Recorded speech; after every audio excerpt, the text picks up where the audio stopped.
investigation. Statement of examination. This forensic pathologist was retained to perform a second autopsy examination on the body of Nolan Xavier Wells. Name of decedent, Nolan Xavier Wells, age 18 years old, race, black, gender, male, date of death, unknown. Second autopsy date was performed on July 10th, 2026. Preliminary findings. And this is significant. Focal area of red discoloration in the soft tissue of the back of the head, the occipital region. He said the etiology is unknown at this time. What does that mean? He said the body was received after the initial autopsy. He said the body had marked decompensation. He said corona incision of the scalp, brain removal, Y-shaped incision of the anterior torso, and he talked about the organs being removed as is common, accompanied in the body cavity. Okay. And that's when you have an autopsy, the organs are removed from the body and they are dissected and examined. And then they are put back in a bag within inside the body. So when they're buried, their remains will all be with them. But in this occasion, if there's going to be a second autopsy, then the organs are put in the body cavity. So the second pathologist could be able to examine the organs as well. Very significant for Dr. Mitchell was that the anterior inner neck structures were absent, not received with the body. And we'll explain that in just a minute. And then it talks about the additional procedures performed during the second autopsy. And we'll go into the paragraphs on that there, because he explains it better in his narrative. So, where is the first page of the discussion? Y'all forgive me, I did this so quick, I didn't have time to be cracked.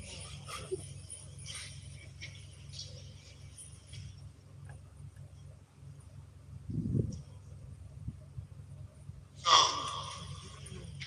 he talks in the preliminary discussion opinion. This forensic pathologist identified several limitations during the second autopsy that create barriers to establishing a definitive cause and manner of death for Nolan Xavier Wells. And that's important. He talks about the fact that we didn't get to see the body when it was first recovered, like the medical examiner working for Mississippi would have seen. He talked about the second autopsy performed on Nolan Wells revealed marked decompensation or changes. Marked decompensation can obscure the presence and absence of bruising on the skin surface, especially during a second autopsy examination. What he's saying, because the body was so decomposed that you couldn't tell if there was bruises or abrasions on the body when he received it on the 10th of July.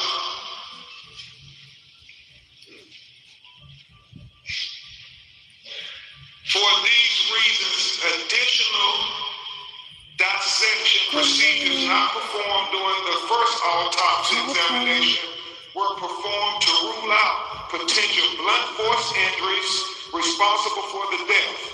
These procedures included facial dissection, posterior head and neck It's only race dissection, baiting, baby, if you start dissection of the biting. ribs, Stop the biting. pelvic, Dang. dissection of the subcutaneous and deep soft tissue, dissection of the back, the buttocks, the arms, and legs. He did all of this to rule out things. He ruled out there were no fractures or deep tissue injuries identified. This was very important because he wanted to be very thorough and very transparent, because transparency is the key to getting to the answers of why Nolan Wells is not with us. So he did that there and was very straightforward, very open. You're welcome. Very open. He says, however, dissection of the back of the head during the Lair's posterior neck dissection revealed a 12 by 8-inch focal area of red discoloration in the deep soft tissues overlaying the occipital bone.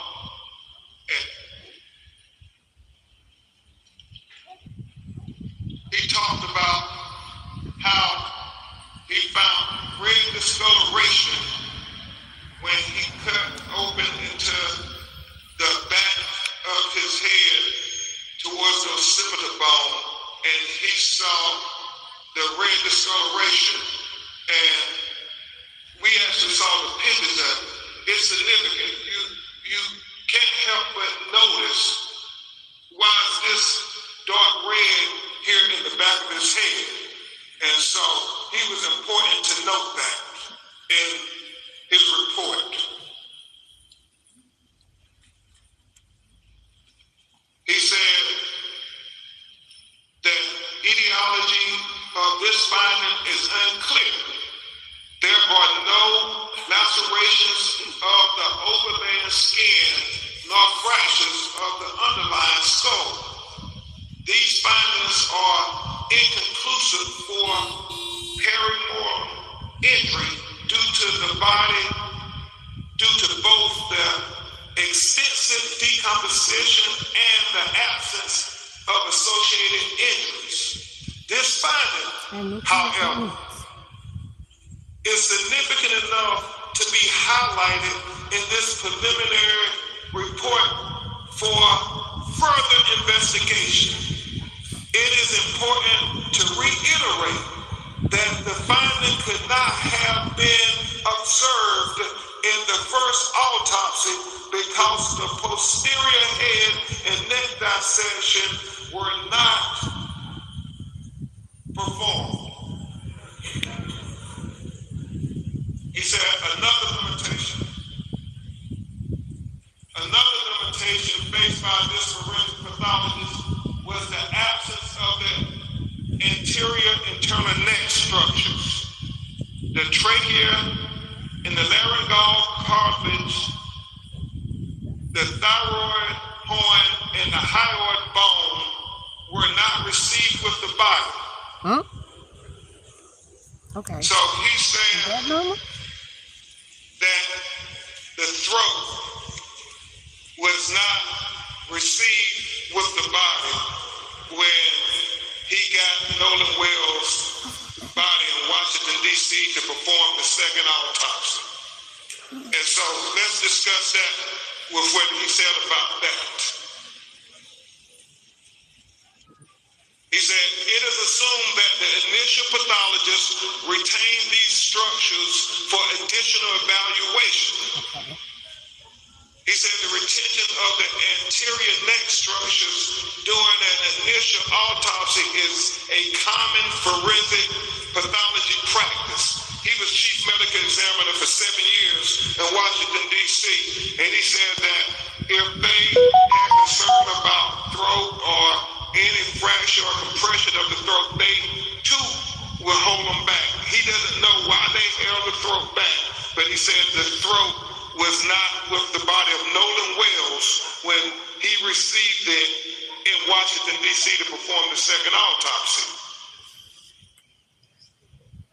He said, nevertheless, a posterior neck dissection performed without review of the anterior neck structures is incomplete. Therefore, this pathologist cannot rule out injury to the neck as a contributor or a cause of death. He said he would need to have the medical examiner in Mississippi allow him to review the throat. That's why he said his autopsy is undetermined pending investigation. Remember, it's about transparency. Because the initial autopsy rightfully removed and dissected each organ, there are additional limitations inherent in the second autopsy of Nolan Wells. The most significant of the limitations was the inability to directly observe the airway in the lungs for water and directly observe the stomach. You all know how to stop that.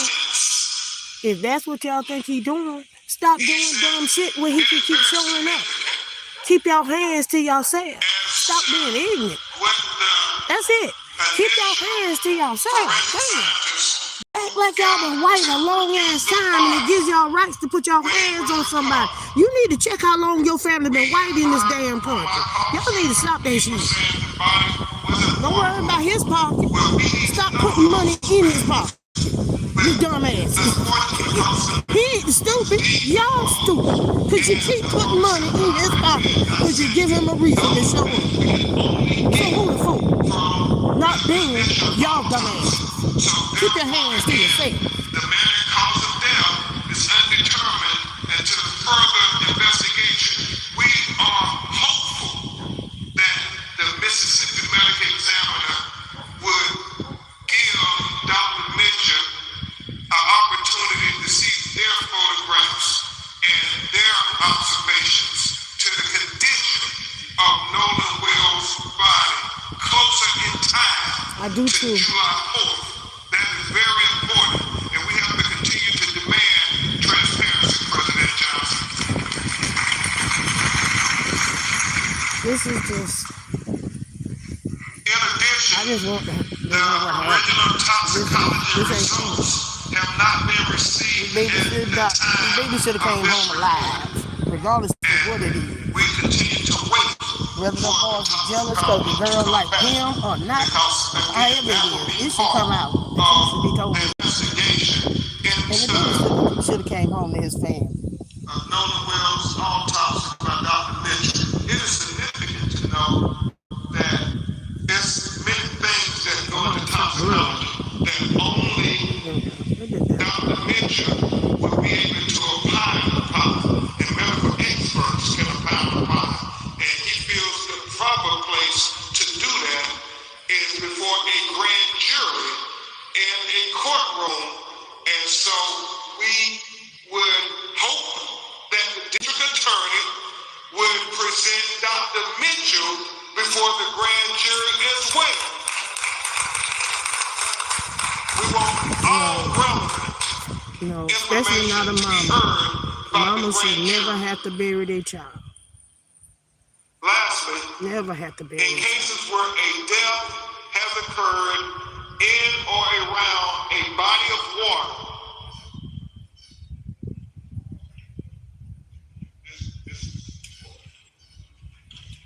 Yep. Not only did a family, the worst part is that the family lost their loved one, but the whole country. Whenever stuff like that happens, whatever little effort we made to cut that shit out, it pulls people apart. How that person entered the water. This is the crux of the matter. This information is especially important for those deaths of persons who can swim. As in the case with Nolan Wells, at the time of this report, this forensic pathologist does not know the condition of Nolan Wells. He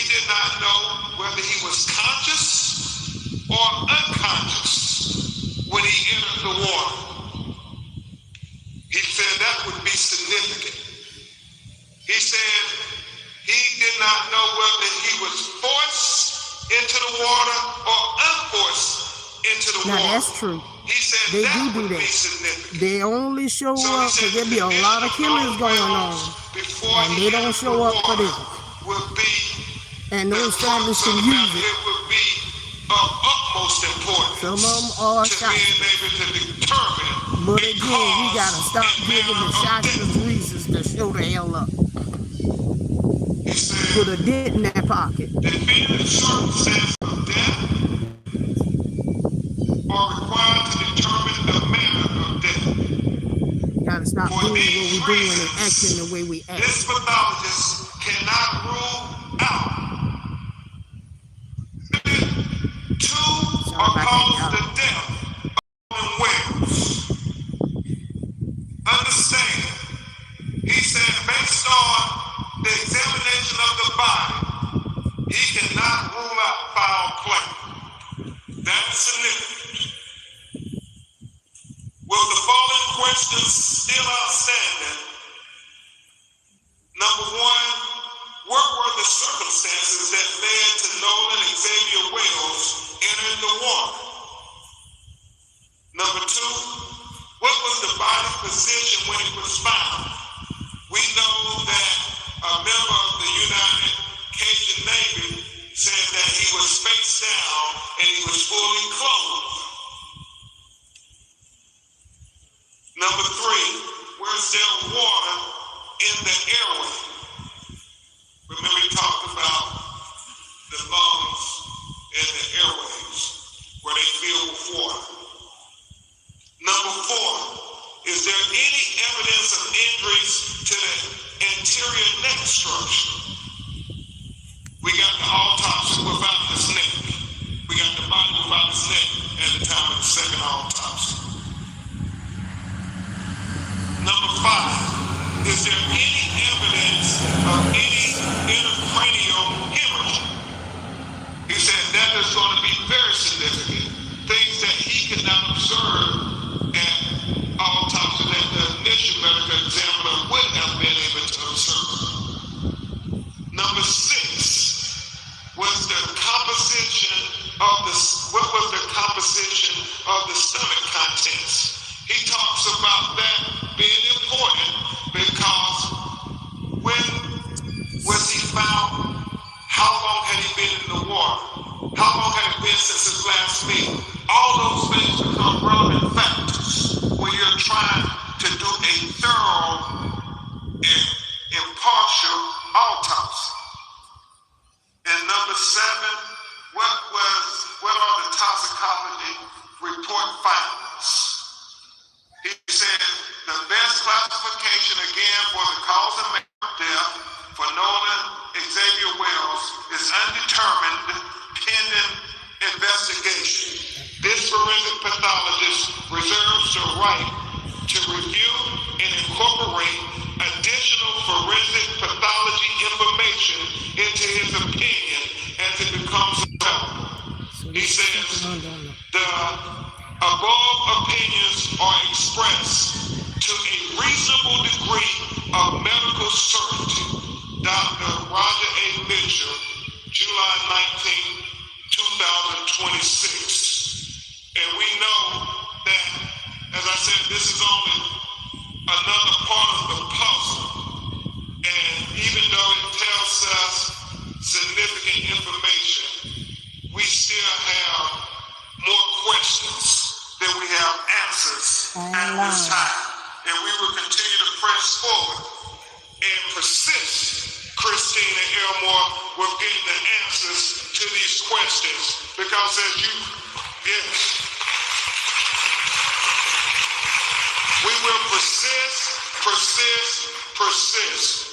Because as Christine and Elmore and Attorney Parker and I talked this morning, we know that there's so many. This is, well, where's the boy throat? Anybody know? I mean, why do they keep his throat? Is it crushed and they don't want nobody to see it? I mean, there's the baby throat. Somebody tell me. Where the baby throat at? Shit, that was very unanswered. I mean, you know he ain't had no throat. You find out there's parts of his body missing, but some of that is normal because when they do the autopsy, I guess they have to take that stuff out, put it in a bag. I guess to keep from stinking. I'm not sure. I'm not sure why they do that, but anyway. But I ain't never heard of them taking the throat. All right, but anyway, y'all, I got to get in here to my mama. She in here sleeping, but I got to get in here and stare at her. I'm on mama sitting duty today, y'all. All right, I love y'all. Take care and deuces. Let's see, how do I end this crap? Oh,